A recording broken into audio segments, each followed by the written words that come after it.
Welcome to a new thing. I'm taking advantage of a shift in the story as our inexperienced yet established protagonist, Andelz Copperwolf, leaves Arlenac Town to try a couple things differently.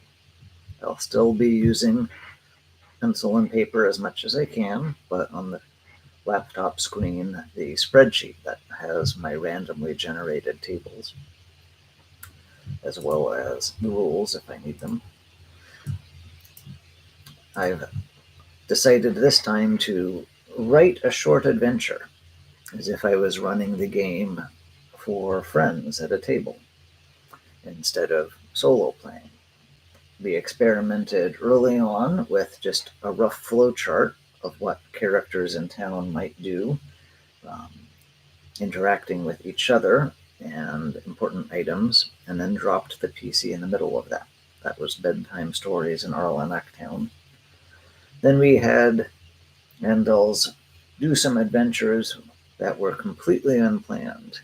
Just the vaguest idea of let's randomly make up a backstory for him, use things from the backstory to send him on a errand, see what happened to one of his old friends, and then we randomly determined how that story developed.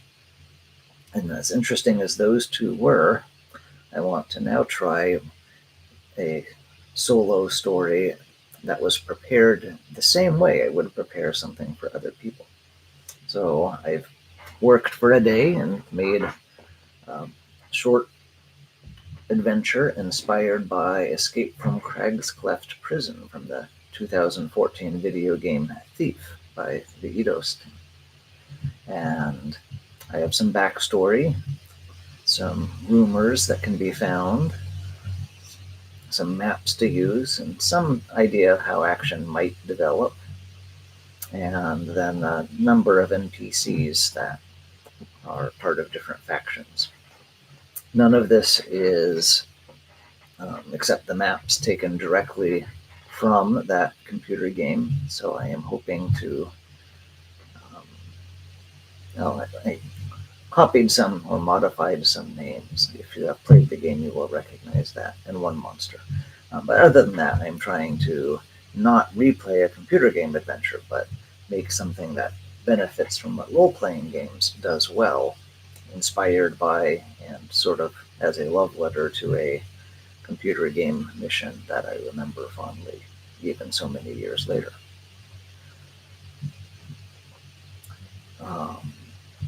And before, I have been not explaining the Nine Powers game mechanics, trying to make the story as much just like listening to a story as I could. And that was interesting to try, but at least this time I'm going to talk about the game mechanics as I go through things, because I enjoy hearing that when I listen to other people's solo role-playing game podcasts, and I want to have that at least once in what I offer to people. So let's get started. Where the story left off, Andelz was leaving Arlenac Town. He had been told by the power named Nash that there was a mining town that was having some trouble with undead. Undead not under the control of Nash, who normally has authority over all undead. And Andelz is an errant, which means he's also serving the power named Little Humble, and trying to uphold her ideals. Among other things, this means that he can tell when people are lying intentionally, but he himself cannot lie. If he does, he will lose his status as an errant.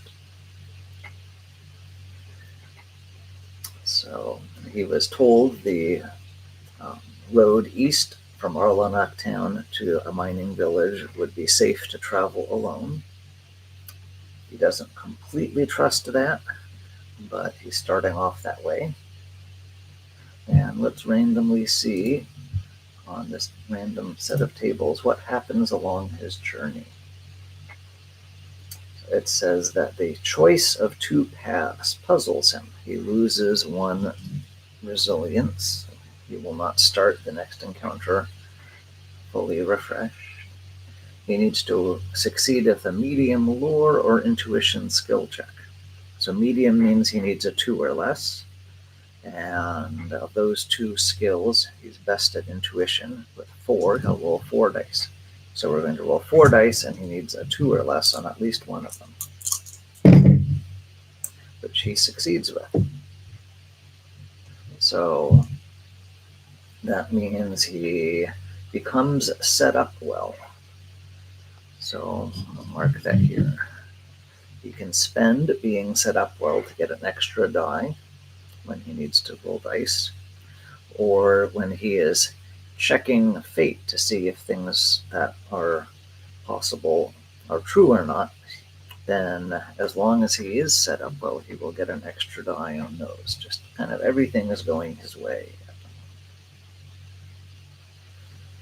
Let's add some narrative depth to this. So he obviously intuited the correct path after being puzzled for a bit.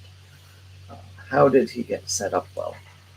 Let's look for maybe something.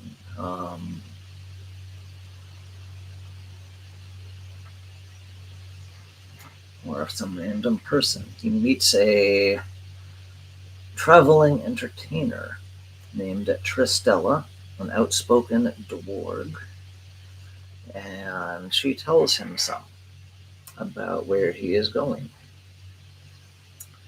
So he intuits the right path and then meets this traveling entertainer, affirms that he is on the right path, and that makes him happy. And let's give him one of these rumors. How many rumors do I have? 1, 2, 3, 4, 5, 6, 7, 8, 9. Oh, okay. A third rumor. She says that she just came from a village named Joff's Crossing. He should be there in about a day and a half, but there will be some travelers' inns to stay at along the road. He doesn't have to sleep in the dirt. And Joff's Crossing, while she stayed at the inn there, she heard from one of the locals that the skeletons of the lost miners recently animated and became undead. And it happened after a bugaboo appeared. Bugaboos are the monster overseen by the power Little Humble when children have nightmares. Little Humble does not like that, and she removes the nightmare monsters from the child's mind, but then puts them in the real world, usually somewhere quite distant, as a monster that then can be dealt with by someone who wants to be a local hero. Andelz is shocked by this. Monsters of one kind don't make monsters of another. On the other hand, he has heard rumors back in Arlenac Town, and to some extent, when visited by Nash, who spoke into his mind, there was a chill in the air, received affirmation that the 9 powers are losing precise control over the things they have dominion over. So maybe this could happen. What kind of bugaboo? Unfortunately, Tristella didn't hear any details. It seemed obviously to be some confused rumor. 2 different people had very different descriptions of what this bugaboo might be like, all second or third hand. So don't trust any of it. But something's up. Definitely there's skeletons of miners from many years ago that have been seen in the mines. And Andelz asks, why are people going into the mines? Are they still in use? And she doesn't know. Well, they part ways, and let's have one more random Howie journey. fares before he arrives the next day at Joff's Crossing. Unpredictable difficulties force him to find a new route. He is again losing some resilience. Now he needs to make a medium, so again 2 or less, either earthwork or escape. He's better at escape. He's not going to spend being set up well. Oh, actually, he's better at earthwork.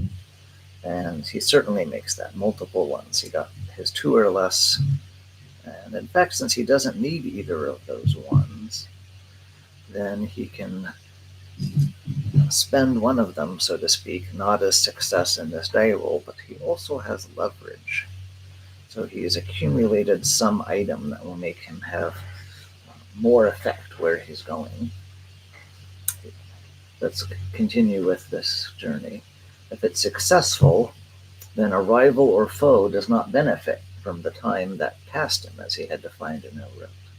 Okay, well, that is good. What does he find? Let's again look at a thing. Thrown vegetables. That's probably not the right thing.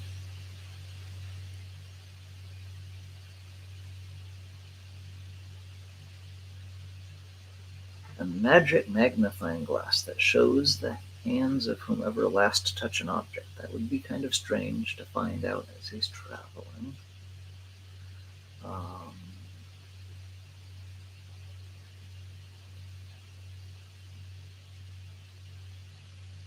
I work that in as something that somebody showed him while he was staying that night at a waystation at an inn.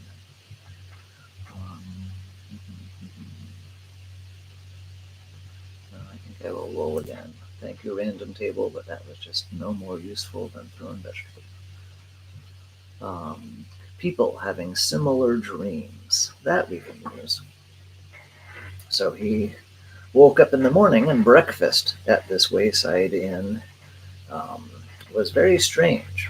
Different people at the inn had had similar dreams. I'm again going to roll on the random rumors. Rumors about a man with a strange silver forearm and hand. Was it mechanical? Was it made out of solid silver? Was it magic? No one remembers the dreams clearly, but everyone was disturbed by them. It wasn't a pleasant dream. Something about this man seemed foreboding and dangerous. And the fact that people who were strangers to each other all had this same strange dream seemed especially sinister.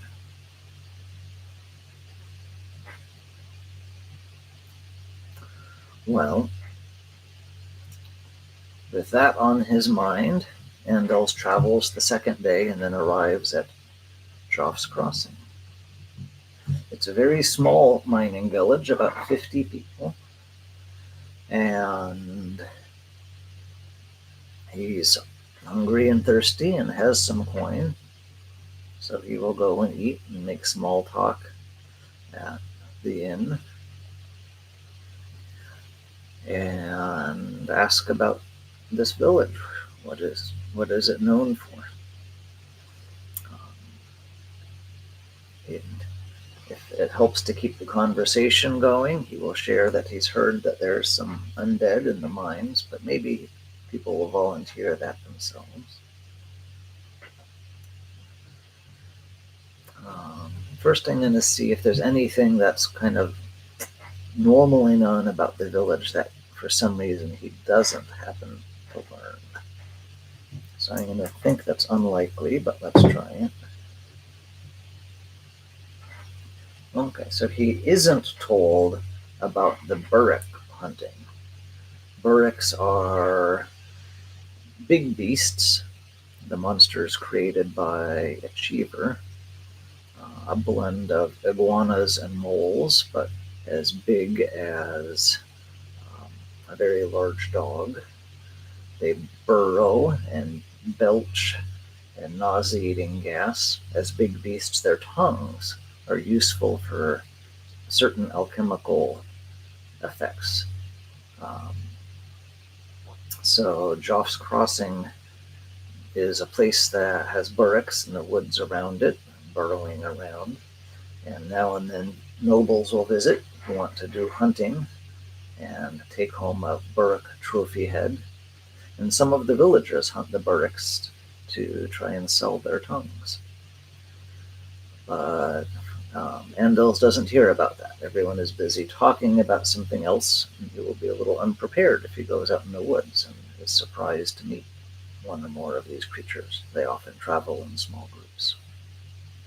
But he does hear about the mine, that it was abandoned about 20 years ago.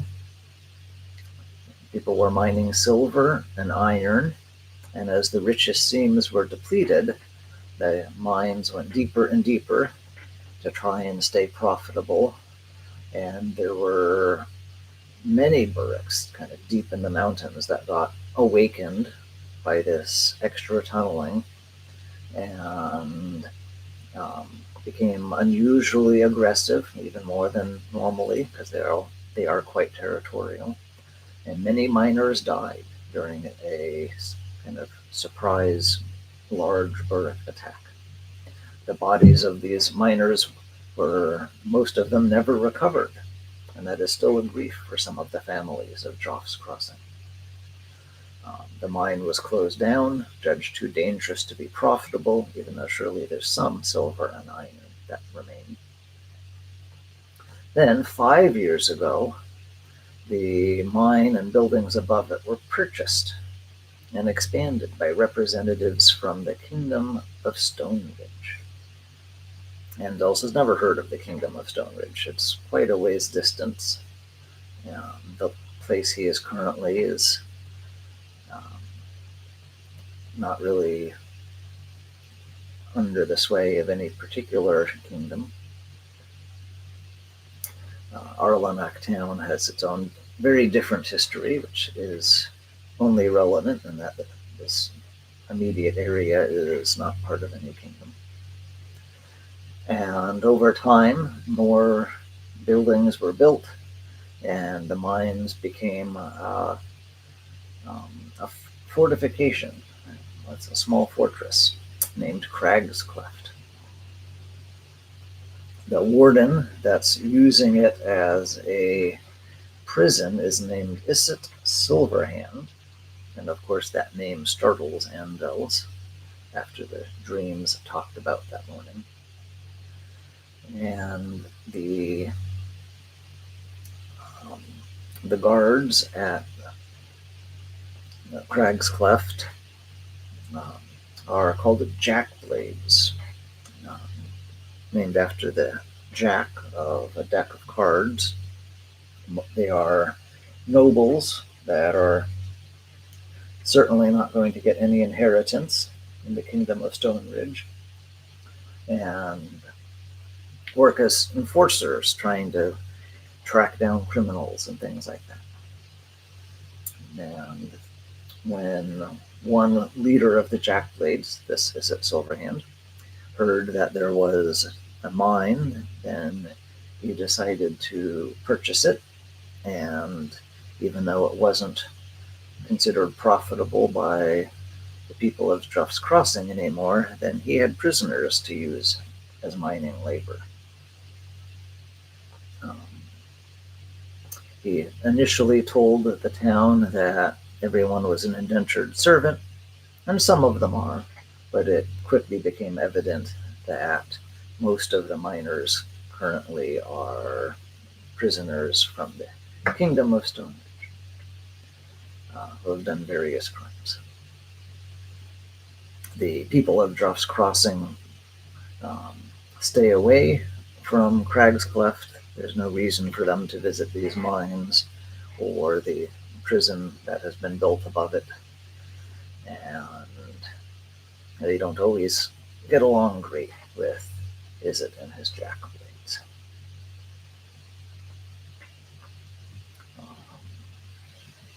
Let's give one more rumor to Andelz. 5. When he asks a little bit more about the old miners, because perhaps retrieving their bones and putting them to a proper burial would make people happy, and that might be something one lone errant could do as an adventurer. He's told that one of them was named Oak Steelpick, and he used strange glyphs to keep the miners safe. So,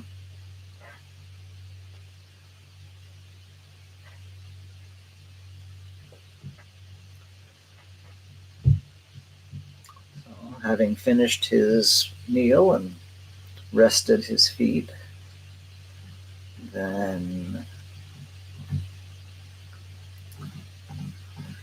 what would Andelz do next? He has heard that something seems a little creepy about Warden Issyt Silverhand. Maybe he should go directly to the mines, see if there's undead and or a bugaboo. You might want to ask around for more details about this bugaboo, or more details about the undead. He's not much of a fighter, and going monster hunting by himself is probably not his first inclination. Let's see if he can get some more news. So we're not using any of his skills. We're just doing, again, a fate check. See if something is likely or unlikely or kind of in between. And if something is likely, then a 3 or less will make it happen. If it's unlikely, only a 1. And in between, a 1 or a 2. Since he is both set up well and has leverage, then when he's making these fate checks, he gets to add 2 extra dice. So he's going to perhaps buy some people drinks or offer to be of help as an errant. People in villages appreciate visiting errants, someone that can detect lies and has ties to Little Humble as one of her champions. Is useful for business deals, asked to officiate weddings and other life cycle events. When people make vows and declarations and promises, then having an errant in town is useful. It's not quite the same as how a traveling bard would have an easy time getting food and drink and hospitality, but similar.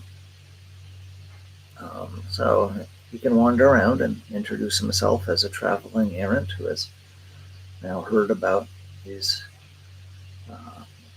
undead and miners who need proper burial from their unfortunate deaths 20 years ago.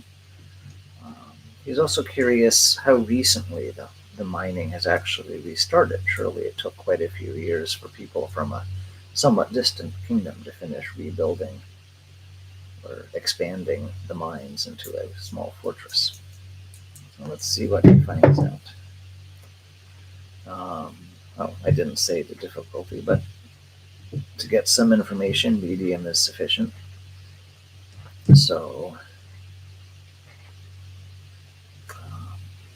I guess he asked 3 questions. Let's get answers to 2 of those. So something about more details about the timeline, details about the bugaboo, and just other information about the mines. First, he hears about the timeline. The mining has actually only restarted pretty recently. More and more guards arrived, and it was only finished with its construction, and the laborers gone, and prison personnel properly installed only about 6 months ago, so this mining is quite recent. And the other thing he learns is the last one. So no one seems to have any clue about the bugaboo, just varied things. But other monsters, then the mines have several layers. The current mining is only happening up towards the top, whereas the deeper you go, the more you're in danger of meeting something dangerous, including the animated bones of these miners. If you want to go into the mines, there's several ways in. Just follow the large cart trails, not like a mine cart on rails, but they're carts that were drawn by ponies to bring the ore back to the village and main road. Follow those up, you'll see things soon enough. Keep going to the top and you get to Cragscleft, but you can notice some unused entrances to the lower mine levels, lower in the mountains as you approach Cragscleft. But don't say I didn't warn you, those are dangerous places. Even Warden Issyt doesn't send his workers to those lower levels.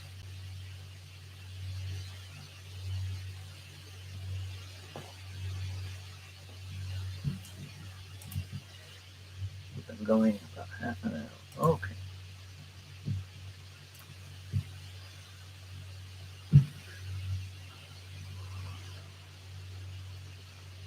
Is there anyone in Joff's Crossing that would want to go with him? Anyone who has their own reasons for wanting to knock on the gate of Cragscleft or visit these mines? Let's see if he can find that. That would require a bit of etiquette. He only has 2 dice, but I'm going to say this is an easy thing. So when in this game system, when a skill check is made and it's not part of a skill contest, there's no combat or haggling or bargaining or one skill roll being opposed by another. It's just a skill roll outside of a contest. Then people agree if it's an easy, medium, or tough thing to do.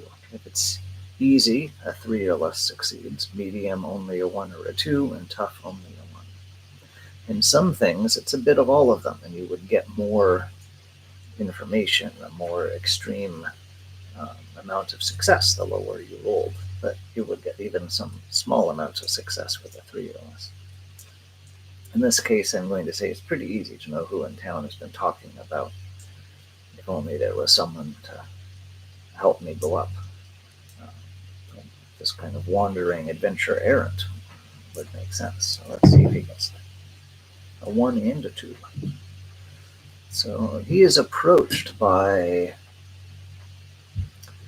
one of the residents of Joff's Crossing, a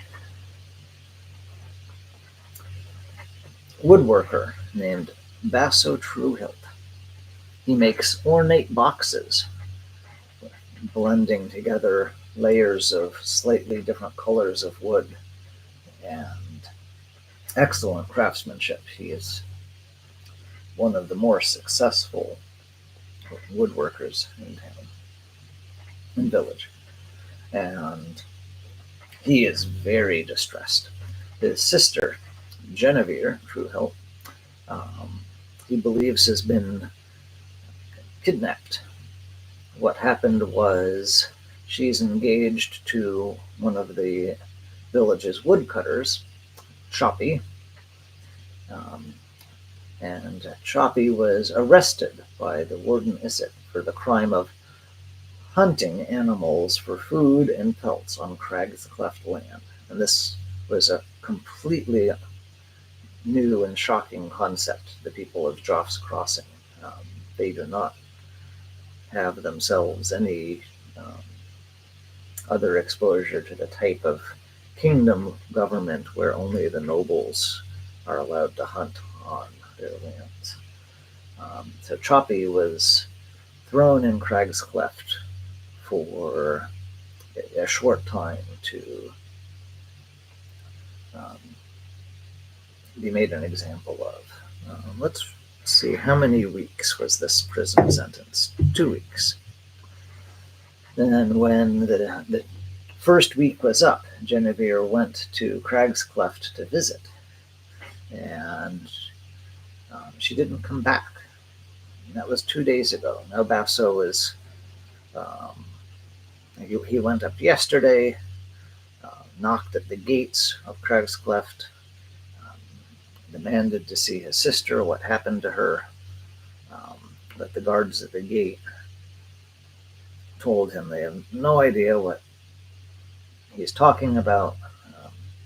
His sister about to visit her fiance, and then went back down the trail back to the village. If something happened to her, he should go find her. But Basso looked around, even went very slightly into the mines, although he knows his sister would never go in those mines. Didn't see any sign of what might have happened to her. He is convinced that she was led into Cragscleft and then not let out.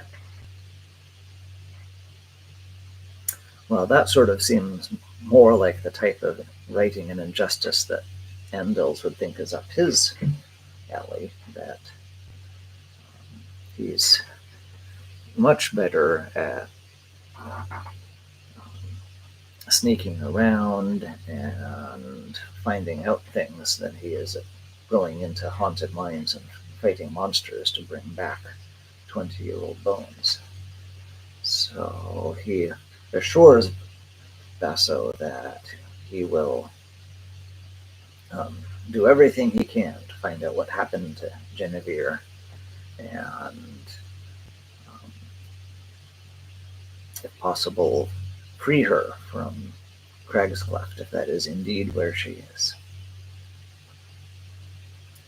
Before we stop, one of the rumors is that Warden Issyt is paying off someone at Joff's Crossing to report to him about any treasonous talk or other stuff that the warden would want to know. And I'm not sure if this rumor is true. I will say it's likely.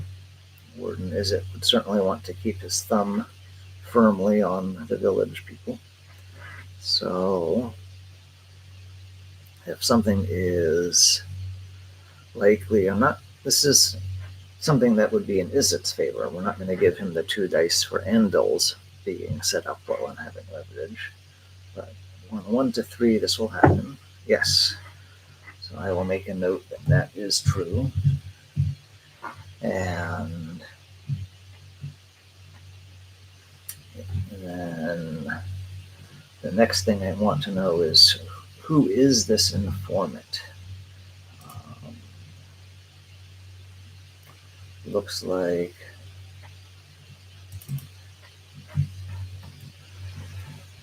Oscelin Seppenridge is a randomly generated name, so I will add that to my list of locals. Oscelin Seppenridge.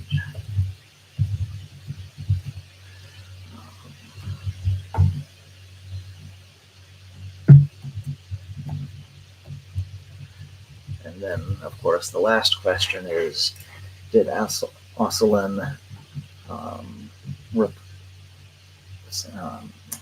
decide it's already time to send a report to Warden Issyt that this wandering errant has arrived in town and spent a couple of hours gathering information, and even spoke with Basso. Surely Basso would mention Jenivere. So I'm going to say that it is very likely that Ocelin has sent a message, but unlikely that he has already just been in the right time and place to know a conversation happened between Andelz and Basso. So let's see. Yes, so he sent a message. Warden Issyt will know that Andelz is in town and might be coming up to Cragscleft or monster hunting or whatever. But Warden Issyt does not yet know that Andelz is aware of Jenivere's disappearance. That's where we'll stop for now, and next time we'll watch Andelz try to get into Cragscleft. And will he go in through the mines, or climb the wall, or put on the disguise, or bribe a guard? There are lots of options. What might happen?